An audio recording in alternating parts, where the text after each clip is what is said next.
Hello, I'm Aquatic Update, and this is JUST, the weekly series I run on my channel and answer your questions that have been asked over the past week or so across my channel. These tend to be mostly based around the next Minecraft update, as well as life, the universe, or the world and stuff like that, but basically it's a good opportunity for me to answer the questions that you care about the most, for you, the community, to kind of set the agenda once a week, and for us to have like a back and forth chat about some of the most important stuff. And I actually have some really exciting news to share in the middle of this Q&A, but let's kind of dive into it bit by bit, shall we? And first of all, mention that in the background, you're going to be seeing me trying out some new Minecraft Bedrock minigames, as in they're not necessarily too new in terms of existing, but they're things I haven't tried before, just to kind of see what's out there and see if I enjoy it. So watch me try some new things, probably fill out some new things, and like this video if you do like the Minecraft news / Q&A Saturday style thing, because this one's a little bit different. But with that said, let's dive straight into the first one, shall we? Which comes in from Reigns3102, who asks the one of the easy questions of like, hey Toycat, it seems impossible for PC and Bedrock to crossplay, but do you think it will ever happen? And I get this question in a lot of different forms, but this, at least in this case, is like, well, I mean, it seems impossible, but why is it impossible? Why can't we just fix the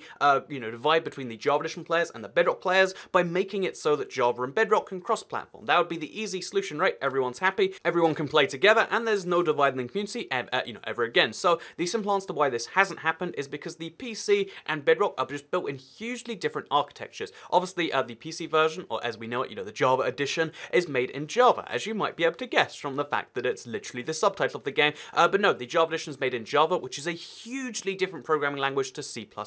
And although, that goes without saying, it basically means that so many of the internal things that, determine how the game works are just done in entirely functionally different ways. And even if you could somehow bridge that gap, be the first amazing example of having perfectly identical in every single way code across two platforms, then every single update they'd have to make sure it releases at exactly the same time for both platforms, and they'd have to somehow make sure that everything stays exactly the same forever. It would be a gargantuan task, and given that they decided to release the Windows 10 version, which is just Bedrock but on PCs, it doesn't even necessarily make sense, and it would make a lot of Minecraft Java Edition players unhappy. So why don't they just do it? Because one, it seems impossible because it is near impossible, and two, because I mean the easiest solution is to release the other version like they already have. So yeah, that's why Java Edition and Bedrock crossplay isn't likely to happen, because I mean, like, it would just be a near impossible version of what we already have. So with that said, let's move into the second question, shall we, which comes in from Chris Raid, who says, my wife and son both have Minecraft ADD and play in a world for a while and then get bored as I'm in the middle of a big house build for us, and then the next time we play it's in a new world, so all my work is wasted. Short of not playing with them, how do you suggest I deal with this? So this is a pretty common request, I would say. A lot of people have the issue of playing with people who have Minecraft ADD, and in your case, because it's your wife and son, the easiest solution is going to be to get a new wife and son. So yeah, get them replaced ASAP. Make sure that, on the job listing requirements for your new wife and kids, it says clearly on there, must play same Minecraft world every time. But to give better advice on that, let's assume for some reason that right now you don't want to get a new wife and kids. Maybe you're just busy, or maybe you're attached to them, or whatever the case may be. I would say the simplest thing is to just be like, look, you want that new Minecraft world experience? Why don't you just go like 100 blocks to the left and then start exploring from there? Or even convince them that you have started a new world. Then maybe that's a bit, dishonest or something. I would say a lot of people who like to do this, they like the early, game stages of Minecraft because it's familiar, it's etc. Why not just be like, look, here's all the stuff taken away, and look, it's the start of Minecraft again. And that's what I did in my Let's Play world. That's what I would recommend for most people. And if they can't do that, then I would just, recall my first piece of advice and say that, when I am the dictator of Toycat Land, the country we'll all be living in, then I will make Minecraft duplicating legal grounds for divorce. So, just keep that in mind. That's hopefully very good and serious advice to your question. But let's move into the next one, which comes in from Guy Bextra, who says, do you think the community will make the creative menu from Console Edition on the new Bedrock Edition? So if you don't know,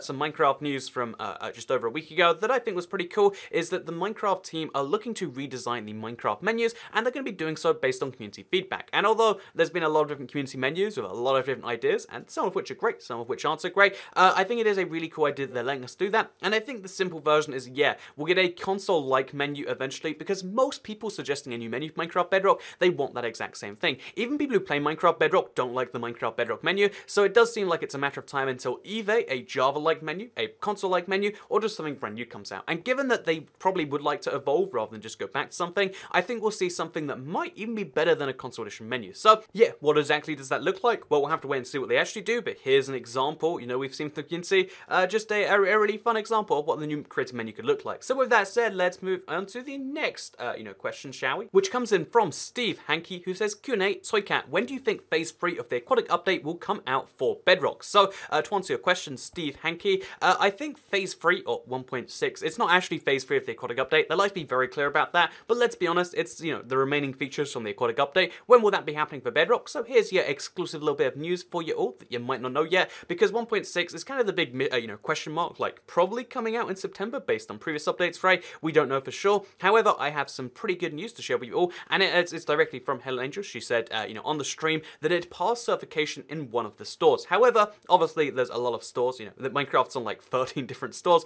so every single one of those stores had to certify it. However, the fact that it passed one by Friday, you know, yesterday, means that we might even be seeing it as soon as the 3rd of September. In fact, I would say the 3rd, the 4th, or the 5th seems like the most likely release date right now, just based on that and based on how these things tend to go, and you might even see it next week. I wouldn't imagine you'll see it next week. I think it's very unlikely to see it next week, and I imagine the best time you'll see it is the 3rd or the 4th or the 5th, but 1.6 is coming out super soon, and that's kind of cool, because, you know, brand new Minecraft update, no one's even really expecting it, or, you know, it's not a big deal for most people, but guess what? There's gonna be the brand new mob that you, the people, or we the people, is it just you, or is it, I mean, I voted, but I voted for a different mob, but the mob that everyone who incorrectly picked, got to pick from Minecraft on Earth is finally going to be added to the game. The Phantom is coming, and it's exciting times for Minecraft Bedrock, in, I would say, less than 2 or 3 weeks with almost certainty. So, with that said, let's move into the 5th question, which comes in from your boy Brent Trenholm, who says, why Japan?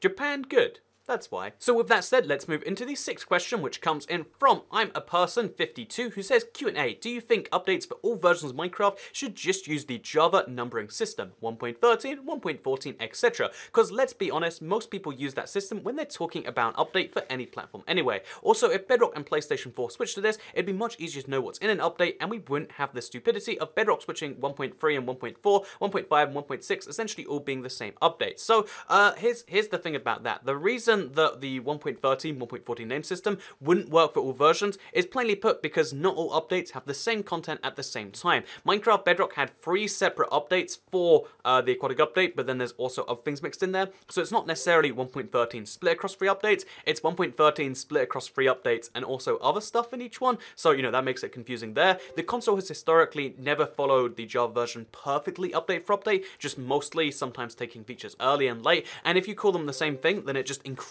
the confusion about that. I think, however, though, with that said, because 1.4, you know, 1.3 was skipped, then 1.4 came out, then 1.5 came out, 1.6 came out, 1.7's already in beta. I imagine their plan is to catch up the Bedrock versions with the Java versions in terms of update names at least. So that's something we might have coming fairly soon, because there's this really annoying thing where, because even though Minecraft Bedrock is the biggest player base, I feel like the Minecraft Java community is the most invested in their game. So 1.13 is what, you know, the Aquatic Update is just known as. Regardless of what it's called on Bedrock, even though more players play on Bedrock, less people care about the update version name or whatever, but it means we have this big problem where the 1.7 update, it's exciting. There's a lot of things inside there that get me excited, or potential things inside there that I'm like, yeah, this is going to be a good one. However, in spite of that, if you look up 1.7, you look up world-changing updates, it's like, oh, 1.7, the update that changed the world from 2013, and it's like, no, we don't want that one, we mean a different update. But yeah, it's going to be this really confusing thing where, because Minecraft is now reusing update names essentially, we have to clarify like Minecraft Bedrock 1.7, but who searches Minecraft Bedrock 1.7? So yeah, there's a big tragedy as far as the update names go. I would prefer it if they followed the update systems, but if you're releasing 3 Bedrock updates for every 1 Java Edition update, what are you going to do? You're going to have 1.13 skipped 1.16? It just doesn't make any sense, in my opinion. So with that said, let's move into the next question, which comes in from Toycat's Lawyer, who says, Q, what do you think of Fallout 76, and will you play it? I would love to play Fallout 76, and I will be playing it like some amount, because even though I think it's going to really trash a lot of the basic formula of a Fallout game, I love the Fallout lore, I love the Fallout universe enough to give it a whirl regardless. And maybe this makes me a bad consumer, you know, like, it's the same thing where, like, even if you don't like, Minecraft Bedrock, you should still give it a try. Even if you don't like Minecraft anything, you should still give a lot of things that you don't necessarily like the idea of a try, because there's a lot of things that you like after the fact, and Fallout 76 is something I really am, again, anti the idea of, but I think it'd be a lot of fun, and I'll probably make some videos on it, in fact. So, yeah, look forward to seeing some Fallout 76 on this this channel in the future, maybe, because I'm looking forward to playing that, and maybe, you know, doing some weird, checking it out in some weird ways, I guess. Just getting that Fallout lore, even if it's through some weird Memorpaga game. But I guess we'll see more about what happens when it's on the YouTubes later this year. I think it's like 14th November or something.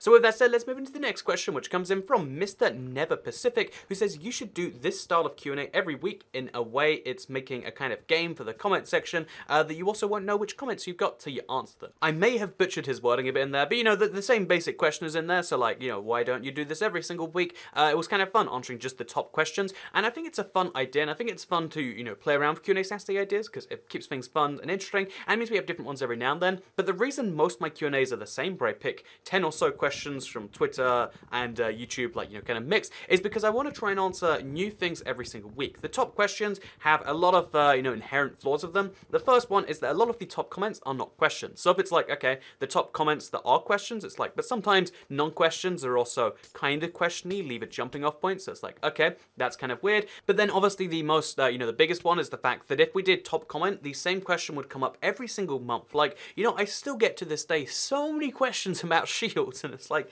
do you know how many Q&As we've answered that in? And it's because, you know, like, a lot of people don't like to watch older videos. It's just like a thing, like, once a video goes 24 hours old, the YouTube algorithm promotes it less. I'll personally make the effort on channels I like to, like, dive back in there and see what they've uploaded before, but a lot of people are just like, you know, if YouTube doesn't show it to me, then I don't really want to see it. And, you know, although that's a problem by itself, the thing is you just gotta bear in mind that a lot of people don't watch the older things, and having the same Q&A repeat every 2, 3, 4, 5 weeks, it's not necessarily so fun. So, you know, where are shields of Minecraft Bedrock, Toy Cat? And answer is, we don't know. We still don't know. Where are they? They'll come with a combat update, and the combat update will come whenever they design some brand new combat system, which they're being really hesitant to do. There you go. Look at that. You're happy now? You got your shield question answered. So yeah, I like the idea of doing different Q&A formats, but I think there's a problem with doing the same one every single week, unless it's like handpicking the questions, because again, it allows me to actually see what the community is thinking in different ways. If a question's asked a lot of times, I can pick it for that reason, and I think it's good for that reason. Also, it means we can have some fun, and I am a big fan of fun. You know, that's a crazy fact about me you might not have known.